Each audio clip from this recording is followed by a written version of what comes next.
Kashyap Adit Kashyap Zindabad Adit Kashyap Zindabad Adit Kashyap Zindabad Adit Kashyap Zindabad Adit Kashyap Zindabad Zindabad Adit Kashyap Zindabad Zindabad Adit Kashyap Zindabad Zindabad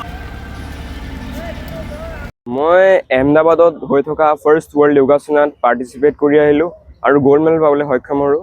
মই 10 to 14 as গ্ৰুপত খেলিছিলোঁ, sub junior traditional event আছিলে মোৰ, আৰু তাত মই gold medal পাবলৈ সক্ষম হ'লোঁ। মোৰ কেটেগৰীত মই হয় খালী, আৰু তাৰ উপৰি ইণ্ডিয়াই বহুতখিনি গ'ল্ড মেডেল পাবলৈ সক্ষম হ'ল।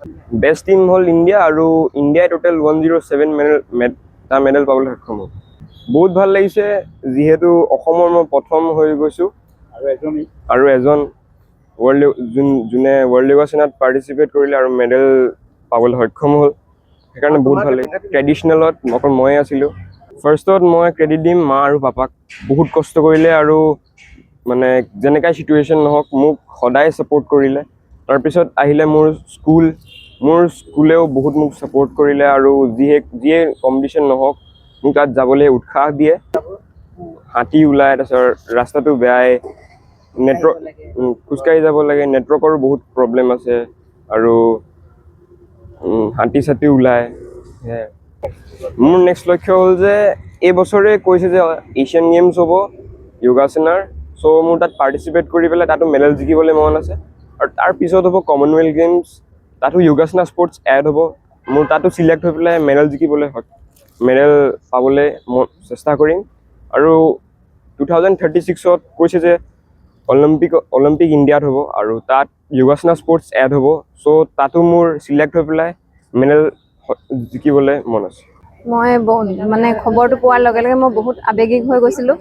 মই তাৰ এই সফলতাত মই বহুত সুখী, আৰু পুত্ৰৰ লগত যিমান কষ্ট কৰে মাক দেউতাকে, সফলতাত সুখী হ'বই, সেইটো চবেই জানে মাকৰ কেনেকুৱা অনুভৱ হ'ব। তাৰপিছত আৰু আজি আদৰিবলৈ তাক গোটেই আমাৰ গাঁওখনৰ মানুহ বহুত উঠি আহিছে তাক আদৰিবলৈ, আৰু সকলো মানুহ আমাৰ এছ'চিয়েশ্যনৰ মানুহও আহিছে, যোৰহাট ডিষ্ট্ৰিক্টৰ বহুতখিনি মানুহ আহি আছে। সেইটো কাৰণে মই সকলোকে ধন্যবাদ জনাইছোঁ। আৰু সি বহুত কষ্ট কৰাৰ ফলত এইটো পৰ্যায় পাইছেগৈ, সেইটো কাৰণে মই তাকো মানে বহুত হয় সি বহুত কষ্ট কৰিহে এইটো পাইছে, এইটো পৰ্যায় পাইছেগৈ। আৰু ভৱিষ্যতে তাৰ সপোন আছে অলিম্পিক খেলাৰ, আৰু ময়ো আশাবাদী সি যাতে অলিম্পিকত গ'ল্ড মেডেল পাবলৈ সক্ষম হয়। বৰষুণ দিলেতো বাইক যাবলৈও দিগদাৰী, মানে আমাৰ ৰাস্তা ইমানেই বেয়া, হ'লেও মই খোজকঢ়াই তাক অনা নিয়া কৰিলোঁ। তাৰ কাৰণে আমি অত্যন্ত সুখী। আমাৰ যদি গাঁওবাসী গোটেই আহি আপোনালোকৰ তেওঁক আদৰিবৰ কাৰণে ইয়াত আমি সমবেত হৈছোঁহি। গোটেই গাঁওবাসী স্বতঃস্ফূৰ্তভাৱে ওলাই আহিছে, আৰু তেওঁলোকৰ মাক দেউতাকে যিখিনি কষ্ট কৰিলে তাৰ কাৰণেও আমি দেখি আছোঁ সদায়। আৰু ল'ৰাজন ইমান ভদ্ৰ নম্ৰ, ইমান ভাল লাগে, সি সদায় প্ৰেক্টিছতে থাকে। গতিকে তেওঁৰ অঞ্চল তেওঁ যিটো আজি গ'ল্ড মেডেল লাভ কৰিলে, সেই গ'ল্ড মেডেলে আমাৰ গাঁওখনক ইমান সুখী কৰিছে।